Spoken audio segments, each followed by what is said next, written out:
Marko Mrnjavčević, c. 1335–17 May 1395, was the de jure Serbian king from 1371 to 1395, while he was the de facto ruler of territory in Western Macedonia centered on the town of Prilep. He is known as Prince Marko and King Marko in South Slavic oral tradition, in which he has become a major character during the period of Ottoman rule over the Balkans. Marko's father, King Vukašin, was co-ruler with Serbian Tsar Stefan and Uroš V, whose reign was characterized by weakening central authority and the gradual disintegration of the Serbian Empire. The Vukašin's holdings included lands in Western Macedonia, Kosovo and Macedonia. In 1370 or 1371, he crowned Marko young king. This title included the possibility that Marko would succeed the childless Uroš on the Serbian throne. On the 26th of September 1371, Vukašin was killed and his forces defeated in the Battle of Maritsa. About 2 months later, Tsar Uroš died. This formally made Marko the king of the Serbian land. However, Serbian noblemen, who had become effectively independent from the central authority, did not even consider to recognize him as the supreme ruler. Sometime after 1371, he became an Ottoman vassal. By 1377, significant portions of the territory he inherited from Vukašin were seized by other noblemen. King Marko, in reality, came to be a regional lord who ruled over a relatively small territory in Western Macedonia. He funded the construction of the Monastery of St Demetrius near Skopje, which was completed in 1376. Marko died on the 17th of May 1395, fighting for the Ottomans against the Wallachians in the Battle of Rovine. Although a ruler of modest historical significance, Marko became a major character in South Slavic oral tradition. He is venerated as a national hero by the Serbs, Macedonians and Bulgarians, remembered in Balkan folklore as a fearless and powerful protector of the weak, who fought against injustice and confronted the Turks during the Ottoman occupation. Life. Marko was born about 1335 as the first son of Vukašin Mrnjavčević and his wife Alina. The patronymic Mrnjavčević derives from Mrnjava, described by 17th-century Ragusan historian Mavro Orban as a minor nobleman from Zaclumia. According to Orban, Mrnjava's sons were born in Livno in western Bosnia, where he may have moved after Zaclumia was annexed from Serbia by Bosnia in 1326. The Mrnjavčević family, B.1 may have later supported Serbian Emperor Stefan in his preparations to invade Bosnia, as did other Zaclumian nobles, and, fearing punishment, emigrated to the Serbian Empire before the war started. These preparations possibly began 2 years ahead of the invasion, which took place in 1350. For that year comes the earliest written reference to Marko's father Vukašin, describing him as Dušan's appointed Zupan of Prilep, which was acquired by Serbia from Byzantium in 1334 with other parts of Macedonia. In 1355, at about age 47, Stefan died suddenly of a stroke. Dušan was succeeded by his 19-year-old son Uroš, who apparently regarded Marko Mrnjavčević as a man of trust. The new emperor appointed him the head of the embassy he sent to Ragusa at the end of July 1361 to negotiate peace between the empire and the Ragusan Republic after hostilities earlier that year. Although peace was not reached, Marko successfully negotiated the release of Serbian merchants from Prizren who were detained by the Ragusans, and was permitted to withdraw silver deposited in the city by his family. The account of that embassy in a Ragusan document contains the earliest known, undisputed reference to Marko Mrnjavčević. An inscription written in 1356 on a wall of a church in the Macedonian region of Tikves mentions a Nicola and a Marko as governors in that region, but the identity of this Marko is disputed. Dušin's death was followed by the stirring of separatist activity in the Serbian Empire. The southwestern territories, including Epirus, Thessaly, and lands in southern Albania, seceded by 1357.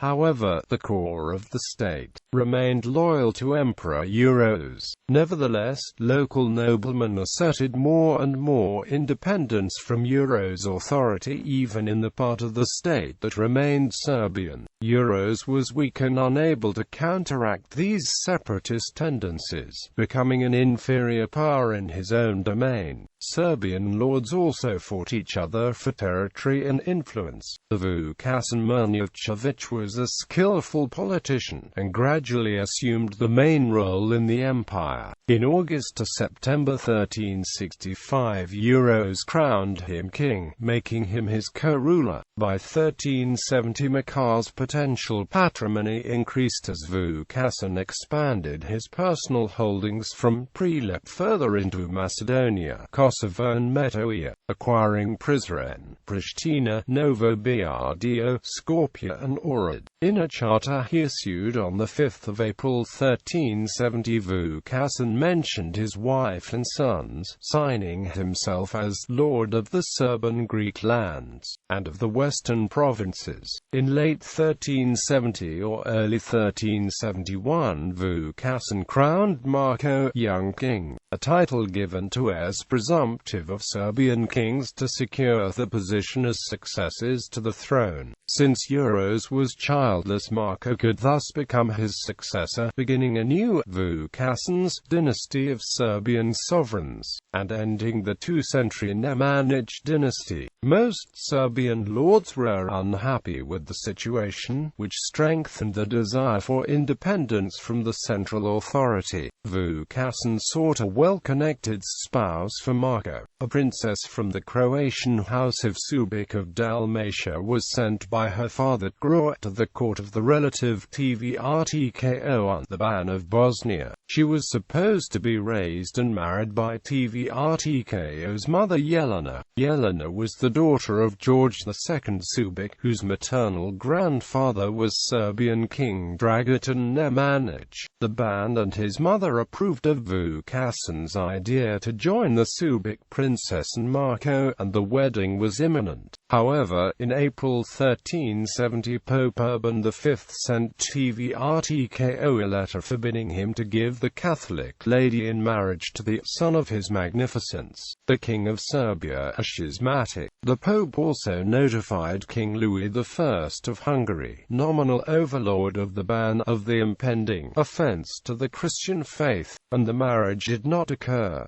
Marko subsequently married Jelena. During the spring of 1371, Marko participated in the preparations for a campaign against Nikola Altomanović, the major lord in the west of the empire. The campaign was planned jointly by King Vukašin and Turadij Balsic, Lord of Zeta. In July of that year Vukašin and Marko camped with their army outside Skutari, on Balsic's territory, ready to make an incursion towards Onogost in Altomanovic's land. The attack never took place, since the Ottomans threatened the land of despot Jorvand Ugljaza, and the Mrnjavčević forces were quickly directed eastward. Having sought allies in vain, the two brothers and the troops entered Ottoman-controlled territory. At the Battle of Maritsa on 26 September 1371, the Turks annihilated the Serbian army. The bodies of Vukašin and Jovan Uglješa were never found. The battle site, near the village of Ormenio in present-day eastern Greece, has ever since been called as Sirp Sindigi in Turkish. The Battle of Maritsa had far-reaching consequences for the region, since it opened the Balkans to the Turks.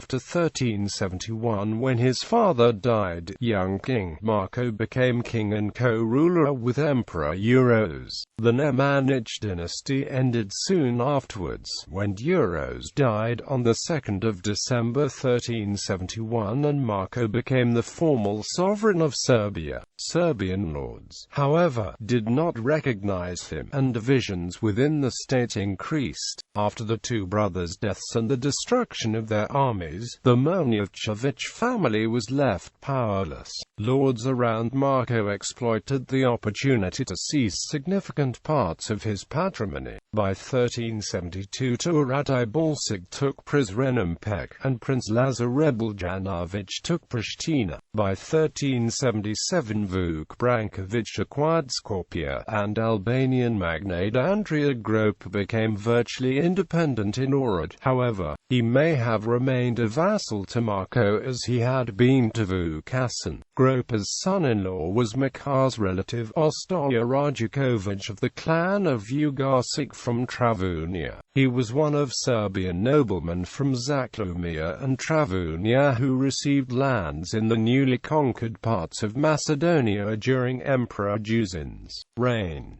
The only sizable town kept by Marko was Prilep, from which his father rose. King Marko became a petty prince ruling a relatively small territory in western Macedonia, bordered in the north by the Tsar Mountains and Skopje, in the east by the Vardar and the Srna Reka rivers, and in the west by Ohrid. The southern limits of his territory are uncertain. Marko shared his rule with his younger brother, Andreas, who had his own land. The mother, Queen Elena, became a nun after Vukašin's death, taking the monastic name Jelisaveta, but was co-ruler with Andreas for some time after 1371.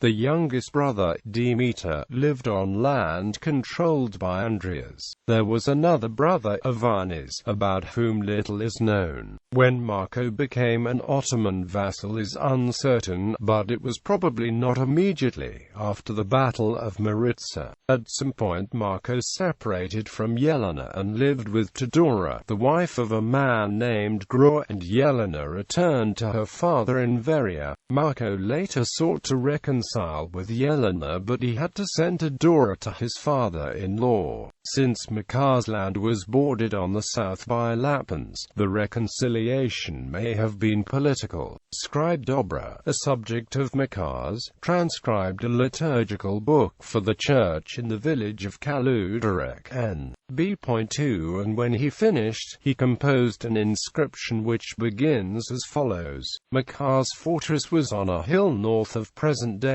Prilep. Its partially preserved remains are known as Markovi Kuli. Beneath the fortress is the village of Varos, site of the medieval Prilep. The village contains the monastery of Archangel Michael, renovated by Marko and Vukašin, whose portraits are on the walls of the monastery's church. Marko was catetor of the Church of St Sunday in Prizren, which was finished in 1371, shortly before the Battle of Maritsa. In the inscription above the church's entrance, he is called Young King.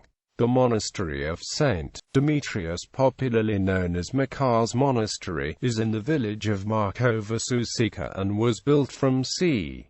1345 to 1376. Kings Marko and Vukašin, its catetors, are depicted over the south entrance of the monastery church. Marko is an austere-looking man in purple clothes, wearing a crown decorated with pearls. With his left hand he holds a scroll, whose text begins, I, in the Christ God the pious King Marko, built and inscribed this divine temple. In his right hand, he holds a horn symbolizing the horn of oil with which the Old Testament kings were anointed at their coronation. Marko is said to be shown here as the king chosen by God to lead his people through the crisis following the Battle of Maritsa. Marko minted his own money, in common with his father and other Serbian nobles of the time. His silver coins weighed 1.11 grams, and were produced in 3 types. In 2 of them, the obverse contained a 5-line text. In the first type, the reverse depicted Christ seated on a throne. In the second, Christ was seated on a mandorla. In the third type, the reverse depicted Christ on a mandorla. The obverse contained the 4-line text, which Marko also used in the church inscription. He omitted a territorial designation from his title, probably in tacit acknowledgement of his limited power, although his brother Andreas also minted his own coins. The money supply in the territory ruled by the Mrnjavčević brothers primarily consisted of coins struck by King Vukašin and Tsar Uroš. About 150 of Marko's coins survive in numismatic collections. By 1379, Prince Lazar Rebljanović, the ruler of Moravia in Serbia, emerged as the most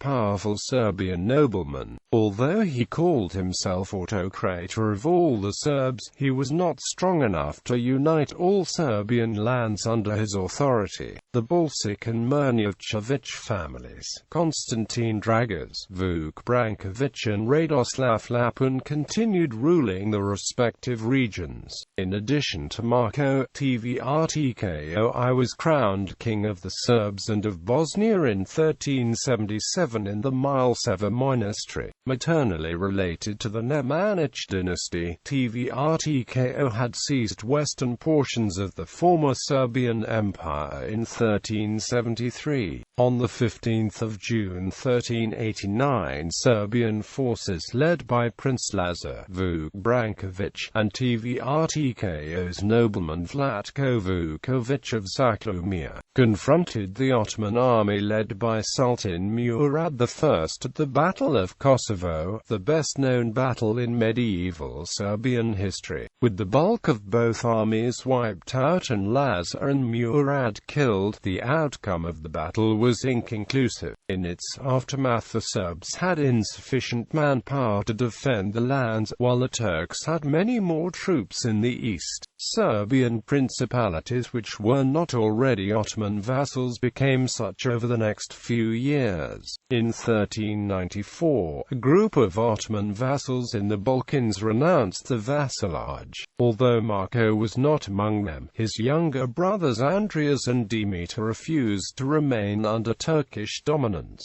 They emigrated to the Kingdom of Hungary, entering the service of King Sigismund. They travelled via Ragusa, where they withdrew 2/3 of the late father's store of 96.73 kilograms of silver, leaving the remaining third for Marko. Although Andreas and Dimitar were the first Serbian nobles to emigrate to Hungary, the Serbian northward migration would continue throughout the Ottoman occupation. In 1395, the Turks attacked Wallachia to punish its ruler, Mihai, for his incursions into the territory. 3 Serbian vassals fought on the Ottoman side: King Marko, Lord Konstantin Dragas, and despot Stefan Lazarević. The Battle of Rovine, on the 17th of May 1395, was won by the Wallachians. Marko and Dragas were killed. After the deaths, the Turks annexed their lands, combining them into an Ottoman province centered in Küstendil. 36 years after the Battle of Rovine, Constantine the philosopher wrote the biography of despot Stefan Lazarević and recorded what Marko said to Dragas on the eve of the battle: "I pray the Lord to help the Christians, no matter if I will be the first to die in this war."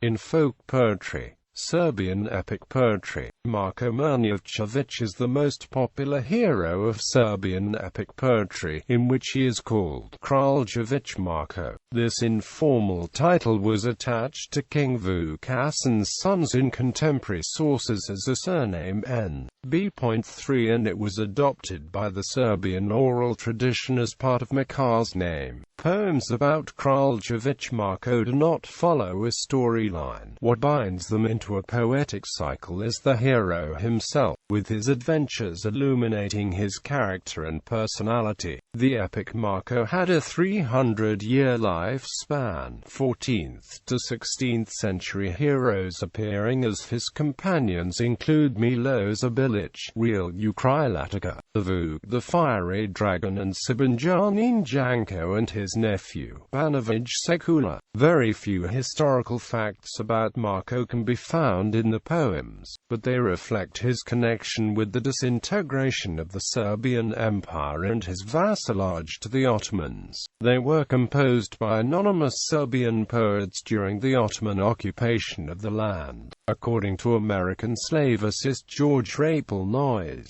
they combine tragic pathos with almost ribald comedy in a fashion worthy of an Elizabethan playwright. Serbian epic poetry agrees that King Vukašin was Marko's father. His mother in the poems was Jevrosima, sister of Voivode Momcilo, the lord of the Prilep.He fortress. Momcilo is described as a man of immense size and strength with magical attributes, a winged horse and a saber with eyes. The Vukašin murdered him with the help of the voivode's young wife, Vidsava, despite Jevrosima's self-sacrificing attempt to save her brother. Instead of marrying Vidsava, Vukašin killed the treacherous woman. He took Jevrosima from Prilep to his capital city, Skadar, and married her according to the advice of the dying Momcilo. She bore him 2 sons, Marko and Andreas, and the poem recounting these events says that Marko took after his uncle Momcilo. This epic character corresponds historically with Bulgarian brigand and mercenary Momcil, who was in the service of Serbian Tsar Dušan. He later became a despot and died in the 1345 Battle of Perotherion. According to another account, Marko and Andreas were mothered by Vila, married by Vukašin after he caught her near a lake and removed her wings so she could not escape. As Marko matured, he became headstrong. Vukašin once said that he had no control over his son, who went wherever he wanted, drank and brawled. Marko grew up into a large, strong man, with a terrifying appearance, which was also somewhat comical. He wore a wolf-skin cap pulled low over his dark eyes. His black moustache was the size of a 6-month-old lamb, and his cloak was a shaggy wolf pelt. A Damascus saber swung at his waist, and a spear was slung across his back. Marko's panache weighed 66 okas and hung on the left side of his saddle, balanced by a well-filled wineskin on the saddle's right side. His grip was strong enough to squeeze drops of water from a piece of dry cornel wood. Marko defeated a succession of champions against overwhelming odds. The hero's inseparable companion was his powerful, talking piebald horse Saris. Marko always gave him an equal share of his wine. The horse could leap 3 spear lengths high and 4 spear lengths forward, enabling Marko to capture the dangerous, elusive Vila Ravijojla. She became his blood sister, promising to help him in dire straits. When Ravijojla helped him kill the monstrous, 3-hearted Musa Kesatzia, Marko grieved because he had slain a better man than himself. Marko is portrayed as a protector of the weak and helpless, a fighter against Turkish bullies and injustice in general. He was an idealized keeper of patriarchal and natural norms in a Turkish military camp. He beheaded the Turk who dishonorably killed his father. He abolished the marriage tax by killing the tyrant who imposed it on the people of Kosovo. He saved the Sultan's daughter from an unwanted marriage after she entreated him, as her blood brother, to help her. He rescued 3 Serbian voivodes from a dungeon and helped animals in distress. Marko was a rescuer and benefactor of people and a promoter of life. Prince Marko is remembered like a fair day in the year. Characteristic of Marko was his reverence and love for his mother, Jevrsima. He often sought her advice, following it even when it contradicted his own desires. She lived with Marko at his mansion in Prilep, his lodestar guiding him away from evil and toward good on the path of moral improvement and Christian virtues. Marko's honesty and moral courage are noteworthy in a poem in which he was the only person who knew the will of the late Tsar Dušan regarding his heir. Marko refused to lie in favor of the pretenders, his father and uncles. He said truthfully that Dušan appointed his son, Uroš, heir to the Serbian throne. This almost cost him his life, since Vukašin tried to kill him. Marko is represented as a loyal vassal of the Ottoman Sultan, fighting to protect the potentate and his empire from outlaws. When summoned by the Sultan, he participated in Turkish military campaigns. Even in this relationship, however, Marko's personality and sense of dignity were apparent. He occasionally made the Sultan uneasy, and meetings between them usually ended like this. Marko's fealty was combined with the notion that the servant was greater than his lord, as Serbian poets turned the tables on their conquerors. This dual aspect of Marko may explain his heroic status. For the Serbs he was the proud symbol expressive of the unbroken spirit that lived on in spite of disaster and defeat. According to translator of Serbian epic poems David Halliburton Lowe, in battle, Marko used not only his strength and prowess but cunning and trickery. Despite his extraordinary qualities, he was not depicted as a superhero or god, but as a mortal man. There were opponents who surpassed him in courage and strength. He was occasionally capricious, short-tempered and cruel, but his predominant traits were honesty, loyalty and fundamental goodness. With his comic appearance and behavior, and his remarks at his opponent's expense, Marko is the most humorous character in Serbian epic poetry. When a Moor struck him with a mace, Marko said laughingly, "O valiant black Moor, are you jesting or smiting in earnest?" Jevrsima once advised her son to cease his bloody adventures and plough the fields instead. He obeyed in a grimly humorous way, ploughing the Sultan's highway instead of the fields. A group of Turkish janissaries with 3 packs of gold shouted at him to stop ploughing the highway. He warned them to keep off the furrows, but quickly wearied of arguing. Marko, aged 300, rode the 160-year-old Saris by the seashore towards Mount Hervina when Avila told him that he was going to die. Marko then leaned over a well and saw no reflection of his face on the water. Hydromancy confirmed the villa's words. He killed Saris so the Turks would not use him for menial labor, and gave his beloved companion an elaborate burial. Marko broke his sword and spear, throwing his mace far out to sea before lying down to die. His body was found 7 days later by Abbot Vaso and his deacon, Isaja. Vaso took Marko to Mount Pathos and buried him at the Hollander monastery in an unmarked grave. Epic poetry of Bulgaria and Macedonia. Kralj Marko has been one of the most popular characters in Bulgarian folklore for centuries. Bulgarian epic tales in general seem to originate from the southwestern part of the Bulgarian region, primarily in the present-day Republic of Macedonia.